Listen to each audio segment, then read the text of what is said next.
প্রিয় শিক্ষার্থীরা, আমরা কিন্তু কিছুক্ষণ আগেই আমাদের ইফের প্রথম এবং দ্বিতীয় নম্বর রুলস নিয়ে আলোচনা করেছি। এবার তাহলে আমরা 3 নম্বর রুলস নিয়ে আলোচনা করি, যেটা জানতেই হবে, কারণ এখানে কম্পিটিশন এখান থেকে আসবেই।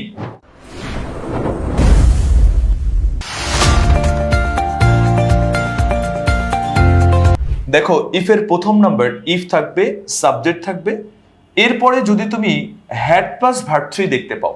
আবারও বলছি, ইফের প্রথম অংশে যদি তুমি সাবজেক্টের পরে হ্যাড প্লাস ভার্ব থ্রি দেখতে পাও, তাহলে পরবর্তী অংশ যখন তুমি লিখবা, ধরো পরবর্তী অংশ যখন তুমি লিখতে যাচ্ছ, তাহলে প্রথমেই তোমাকে কি আনতে হবে বলো তো স্যার?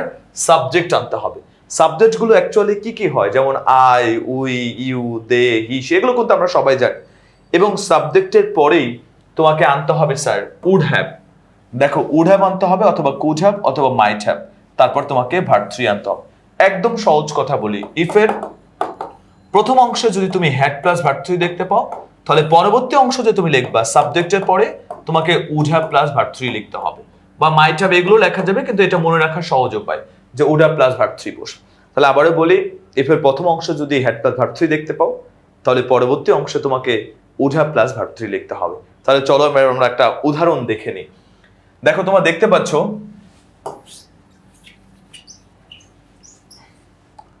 উদাহরণে আমরা দেখতে পাচ্ছি if I had seen you. তুমি দেখো, ইফ এর পরে সাবজেক্ট আছে, তারপর দেখো হ্যাড প্লাস ভার্ব থ্রি, দেখতে পাচ্ছ না যে হ্যাড প্লাস ভার্ব থ্রি আছে। তাহলে আমাদের পরবর্তী অংশ অবশ্যই সাবজেক্টের পরে উড হ্যাভ আনতে হবে। তাহলে সেটাই করেছি। দেখো, I would have called you. বলছে যদি তোমাকে দেখতাম বা দেখা পেতাম, তাহলে I would have called you, আমি তোমাকে ডাক দিতাম। তাহলে তোমার বুঝতেই পারছো এখানে হ্যাড প্লাস ভার্ব থ্রি আছে, সো এই জায়গায় তোমাকে would have plus verb three আনতে হবে। আবার দেখো, ইফ এর পরে সাবজেক্টের পরে হ্যাড প্লাস ভার্ব থ্রি আছে, তাহলে বলছে যদি আমি ইংরেজি শিখতাম, ধরো বলছি যদি আমি ইংরেজি শিখতাম, if I had learned English, তাহলে বলছে আমি যদি ইংরেজি শিখতাম, আমি তোমার সঙ্গে এতে কথা বলতাম, তাহলে আই উড হ্যাভ। তারপরে তুমি দেখো, কথা বলার ইংরেজি কি? স্পিক। তাহলে স্পিকের ভার্ব থ্রি কি হবে? স্পোকেন। তাহলে স্পোকেন ইন ইংলিশ তুমি চাইলে এভাবেও কিন্তু লিখতে পারো, I would have spoken in English. আশা করি বুঝতে পারছো যে হ্যাডের পরে যদি ভার্ব থ্রি থাকে, পরবর্তী অংশ would have plus verb three হবে। এবার আরেকটা উদাহরণ দেখো, তুমি আরেকটা উদাহরণ দেখতে পাচ্ছ।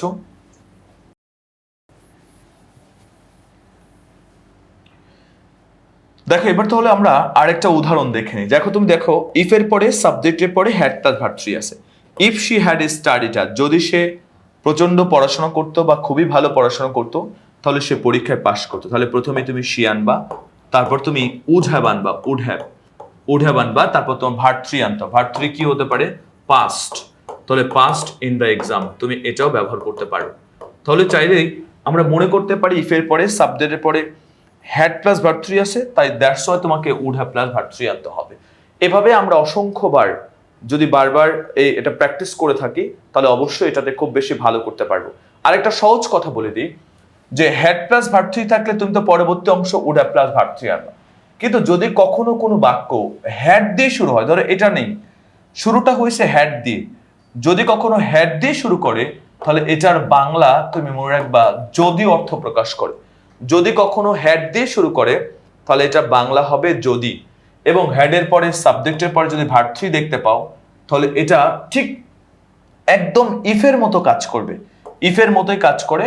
Had plus subject plus verb three যখনই তুমি দেখবা পরীক্ষা আসছে, ঠিক পরবর্তী অংশ তোমাকে কি ব্যবহার করতে হবে, যে সাবজেক্টের পর দেখো উড হ্যাভ, তোমাকে উড হ্যাভ, কুড হ্যাভ বা মাইট হ্যাভ, যে তারপরে একটা ভার্ব থ্রি ব্যবহার করো। তাহলে এইভাবে আমরা মনে রাখবো, ইফের পরে সাবজেক্টের পরে যদি হ্যাড প্লাস ভার্ব থ্রি হয়, পরবর্তী অংশ would have plus verb three হবে। আবার যদি কখনো হ্যাড দিয়ে শুরু হয়, হ্যাড প্লাস সাবজেক্ট প্লাস যদি ভার্ব থ্রি দেখতে পাও, তবুও পরবর্তী অংশ তোমার subject plus would have plus verb three হবে। আশা করি বিষয়টা বুঝতে পারছো। এই ইফ বাদেও, ইফ ছাড়াও যদি আমরা দেখো একটা উদাহরণ দেখি, তোমাকে বললাম হ্যাড আই, ধরো সিন ইউ, ধরো এটা আমি বললাম হ্যাড আই সিন। তাহলে দেখো তো হ্যাড দিয়ে শুরু করছে না, বাংলা হবে যদি। তাহলে পরবর্তী অংশ কি লিখবা? সাবজেক্ট লিখবা would have, would have plus verb three. বলছে যদি আমি তোমায় দেখতাম, ধরো আমি তোমায় ডাক দিতাম, আই উড হ্যাভ, তাহলে তুমি উড হ্যাভ লিখবা, তারপরে কলড ইউ, এরকম ভাবে ব্যবহার করতে পারো। আশা করি এইভাবে যদি ব্যবহার করো, তোমার কখনোই কোনো সময় এই ইফ এর রুলসটা ভুল হবে না। আর ইফ বাদেও, ইফ ছাড়াও যদি আরো কিছু যদি অর্থ মানে করতে চাও, যদি ইংরেজি করতে চাও, ইফ ছাড়া আর কি কি হতে পারে দেখো। ইনকেস মানে কিন্তু যদি অর্থ প্রকাশ করে। যদি কখনো ইফ না আসে ইনকেস আসে তাহলে বুঝে নিবে ইফ এর মতোই কাজ করবে।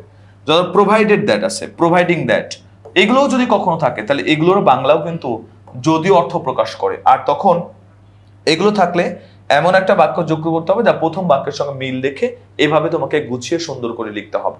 আবারও বলছি, ইফ মানে তিনটা শব্দ তোমাকে মনে রাখতেই হবে। একটা হলো ইফ প্লাস যদি ভার্ব ওয়ান দেখো, পরবর্তী অংশ উইল প্লাস ভার্ব ওয়ান হবে। যদি তুমি ভার্ব টু দেখো, ইফের পরে ভার্ব টু দেখতে পাচ্ছ, তাহলে তুমি উড প্লাস ভার্ব ওয়ান করবা। আর যদি ইফের পরে কখনো হ্যাড প্লাস ভার্ব থ্রি দেখতে পাও, তাহলে পরবর্তী অংশ would have plus verb three বসবে। ইফ মানে তিনজন, will, would have. Verb one থাকলে উইল, ভার্ব টু থাকলে উড, আর হ্যাড প্লাস ভার্ব থ্রি থাকলে would have plus verb three. আশা করি রুলসটা খুব দুর্দান্তভাবে বুঝে নিয়েছো, খুব ভালোভাবে আয়ত্ত করেছো। এখন তোমার প্রমাণ করা উচিত যে পরীক্ষায় আসলে যেন খুব ভালো করে তুমি লিখে দিয়ে আসতে পারো। দেখো, ইফ নিয়ে কিন্তু আমাদের প্রায় ঝামেলা থেকে যায়। এই ঝামেলাগুলো মুক্ত করার জন্য, সমাধান করার জন্য ইফ যে রুলসটা তোমাকে পড়ালাম খুব ভালোভাবে তুমি আয়ত্ত করছো। এরকম আরো মজার মজার টপিক জানতে হলে তোমাকে জয়েন করতে হবে আমাদের ইংলিশ টক পেজের সঙ্গে। ইংলিশ টক পেজটাকে লাইক দিয়ে রাখো আর আমাদের চ্যানেলটাকে অবশ্যই সাবস্ক্রাইব করো। দেখা হবে নেক্সট ভিডিওতে।